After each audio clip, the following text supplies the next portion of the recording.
What is iPad Pro? Well, it's a gigantic 12.9-inch iPad. It's a larger screen, it's also got a faster processor, and it's got new peripherals like this pencil to work for you and for professionals. What does that mean? Can this replace a computer? Well, I worked with this for about a week and a half, and this is what I like the most.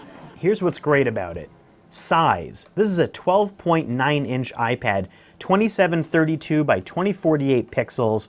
That is a lot, and it feels like a big screen TV running iOS apps. It's fantastic for games, for watching movies, and you can spread out documents and web pages and really see a lot. If you split screen apps, then you can make out two almost nearly iPad-size apps side by side, and it starts to feel even more like a computer than any iPad before. Pencil, Apple's separately sold pressure-sensitive stylus, is a marvel. It costs $100, but it offers you a wide range of pressure sensitivity, tilting to be able to control brush strokes, and pencil-like shading, and it also enables quick lightning charging directly from the iPad itself. With the right supported art apps, this thing feels like the best stylus I've ever used. Keyboards and connectors. Apple's got a new smart connector on the side of the iPad that should allow all sorts of inputs. Right now, it just works with keyboards, and a couple of the ones out of the gate, Logitech's iPad Pro keyboard and Apple's own smart keyboard, have great keys and feel comfortable, but they're expensive. They're over $150 each, and you can already get Bluetooth keyboards that work for the iPad that do just fine and cost less.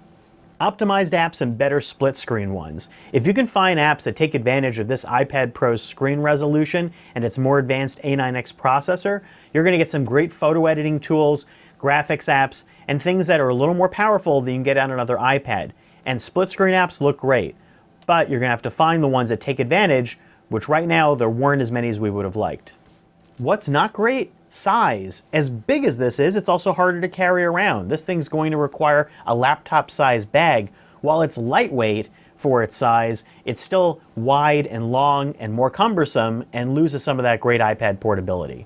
Sometimes it's not that much different from an iPad. Really, iOS 9 still allows the same type of split-screen apps that you can get on the iPad Air 2 or even the iPad Mini 4. You get more screen real estate, but you're not getting any new types of interfaces on the main screen, no new ways to deal with apps in the dock, and it feels more like a blown-up iPhone than it should. Under the hood, it's more powerful, but I want it even more.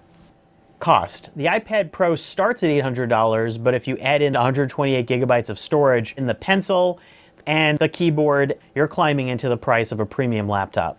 Do you need this iPad Pro? Is it the computer of the future? It depends. I mean, if you're a creative professional who really likes using a super accurate stylus with some art apps, then maybe. But this is expensive, and it's not exactly where I need it to be, which is to be something more like a computer.